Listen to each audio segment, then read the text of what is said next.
Smart Business. Halo Smart Listeners, selamat datang dalam podcast Smart Business. Untuk Anda para business owner, saya Tasya Rustam akan menemani, memandu begitu ya, narasumber saya yang bisa memberikan Anda inspirasi. Kalau misalnya produk Anda sepi di momen-momen ini, mungkin ini bisa menjadi jawaban ya. Lewat Pak Silih Agung Wasesa, pakar branding Indonesia. Halo Pak Silih. Halo, yes. Ini menjadi tantangan nih untuk para business owner, apalagi ketika dihantam pandemi, mungkin bisa survive. Dihantam yang lain bisa survive. Tapi sekarang mungkin lagi banyak gonjang-ganjing dari politik begitu kan, Iya. belum lagi bahan pokok yang luar biasa kenaikannya, bukan Yes. main. Kemudian bikin para pebisnis nih bingung dan juga ketar-ketir, produknya misalnya nggak laku, konsumen milih ke yang lain. Ini gimana Pak Silih untuk bisa mendatangkan keuntungan lagi, revenue untuk produk kami, begitu kata para pebisnis. Silakan Pak Silih, ada nggak sih tipsnya gitu kalau dari sisi branding? Iya, jadi kan kita kenal gini, ketika kita berbisnis itu kan hitungannya bukan hanya transaksional gitu Iya. ya, tapi bagaimana kita punya relasi yang jangka panjang nih, terutama sama customer. Itu yang paling penting ya, karena kalau kita basisnya transaksional itu, ya udah selama lu beli produk gua, habis itu selesai. Kita nggak ada urusan apa-apa lagi nih. Tapi kalau misalnya kita basisnya adalah relationship, gimana ya caranya ya produk gua ini begitu dibeli manfaatnya tuh banyak banget tuh.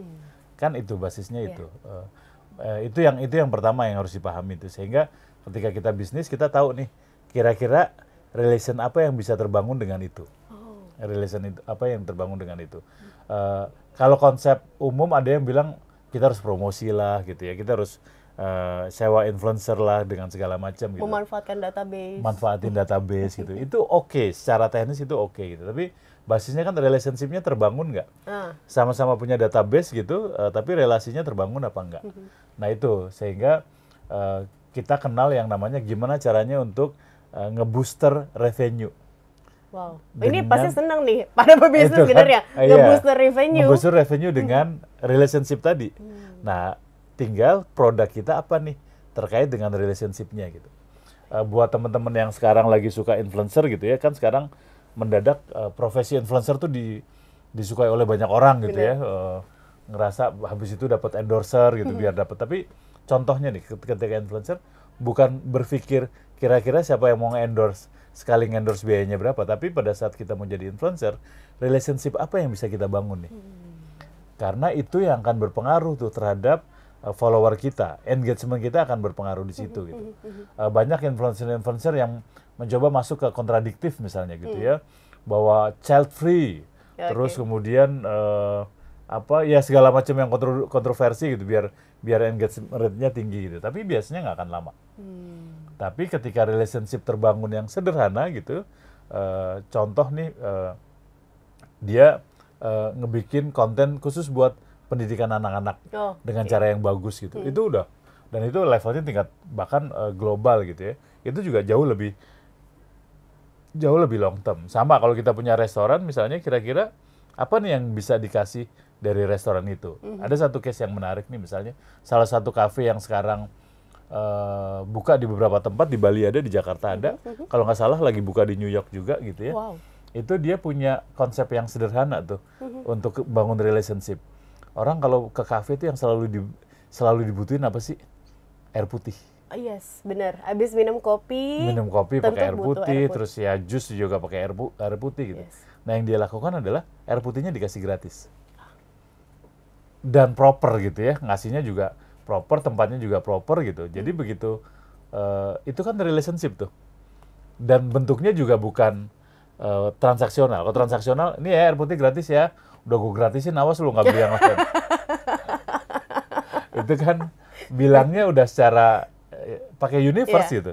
Udah otomatis, wah orang juga, waduh keinginan gue dimunculin nih. Itu salah satu contoh tuh gitu ya. Ada lagi yang kemudian pakai teknik kata-kata gitu ya, istilahnya tuh pakai NLP. Nah, itu banyak juga yang makan di sini, makan nasi sepuasnya.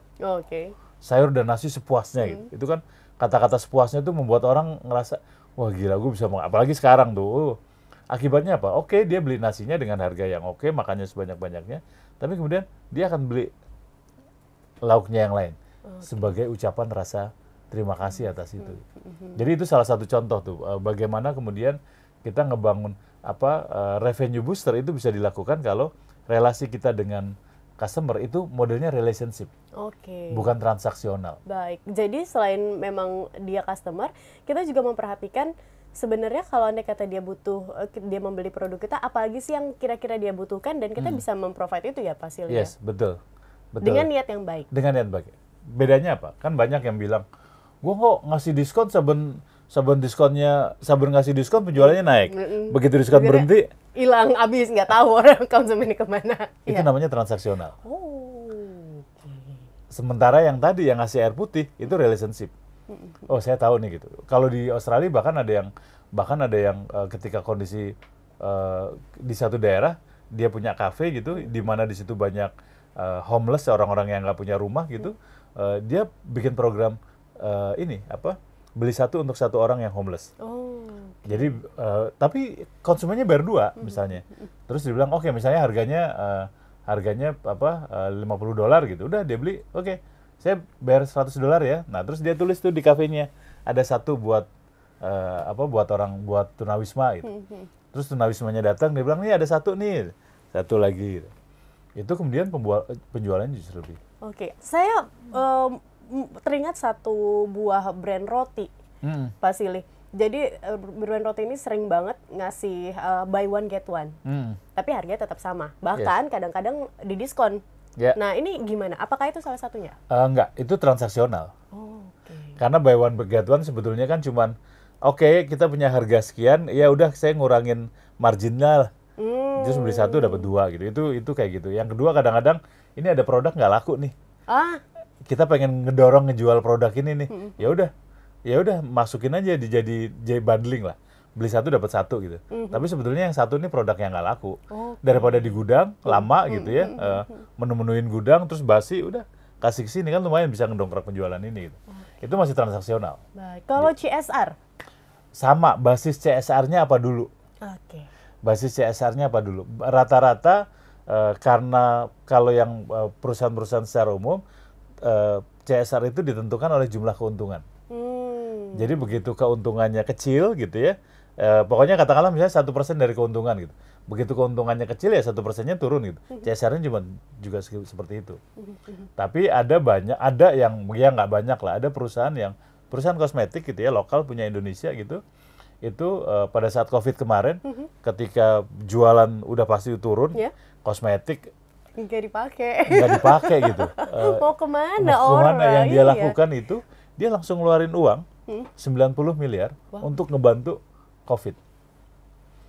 Dan yang terjadi adalah kemudian trennya di kosmetik itu orang kemudian gue biar di rumah kayaknya gue harus tetap cantik deh. Gue harus mandi juga pakai produk itu dan sekarang mungkin salah satu market leader. Itu. Jadi pendekatan ini nih simple, mungkin kegiatannya juga sama-sama ngasih gitu, tapi niatnya mau transaksional atau mau relationship nih yang harus dibangun. Itu. Baik. Nah, kalau misalnya ada beberapa brand ya, Pak Silly, yang menjaga eksklusivitas dari brand tersebut. Kami nggak mau ngasih gratis takut produk kami yang misalnya mahal itu malah jatuh personal brandingnya. Nah, ini gimana untuk bisa tetap membooster revenue mereka lewat tadi cara-cara ini, tapi juga nggak menjatuhkan brand mereka. Iya, banyak konsep yang seperti itu gitu ya. Itu sih sebetulnya teori kapitalis yang paling sederhana lah gitu ya.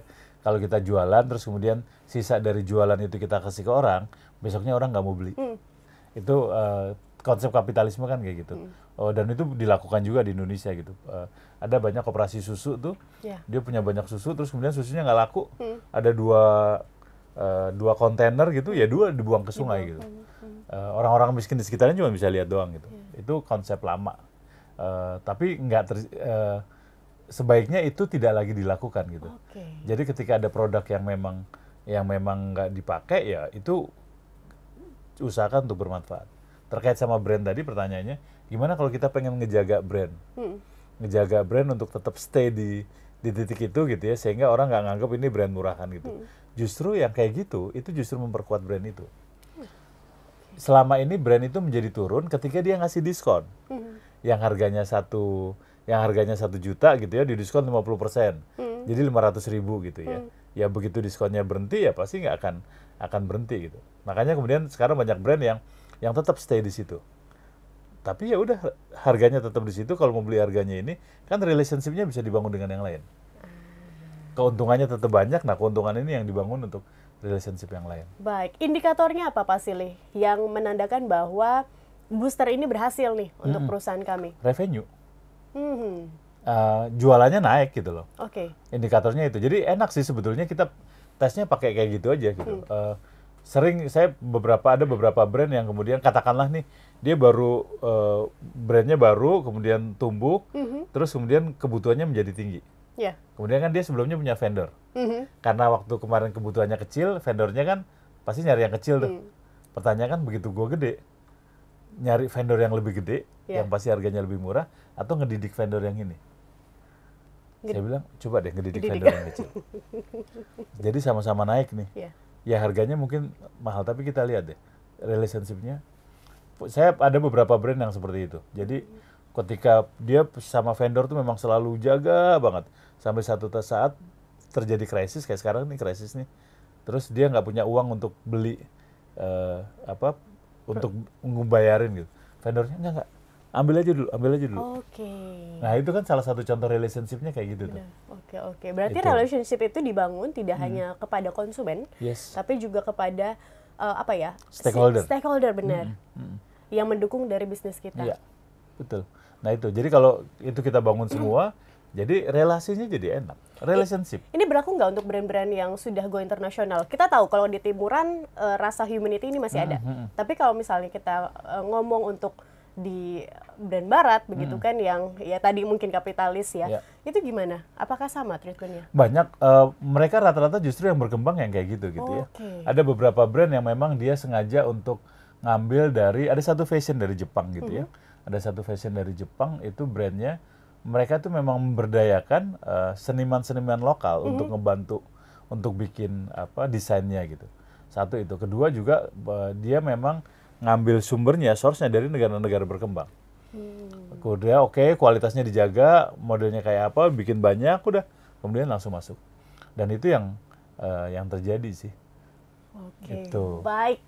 Smart listeners, selamat menjaga relationship Anda, tidak hanya dengan konsumen tadi, tapi juga dengan stakeholder Anda. Ya, kalau misalnya sudah terlanjur begitu ya, bisa dibangun kembali begitu, dipupuk lagi, dan semoga bisa lancar dalam berbisnis, terutama di situasi ini.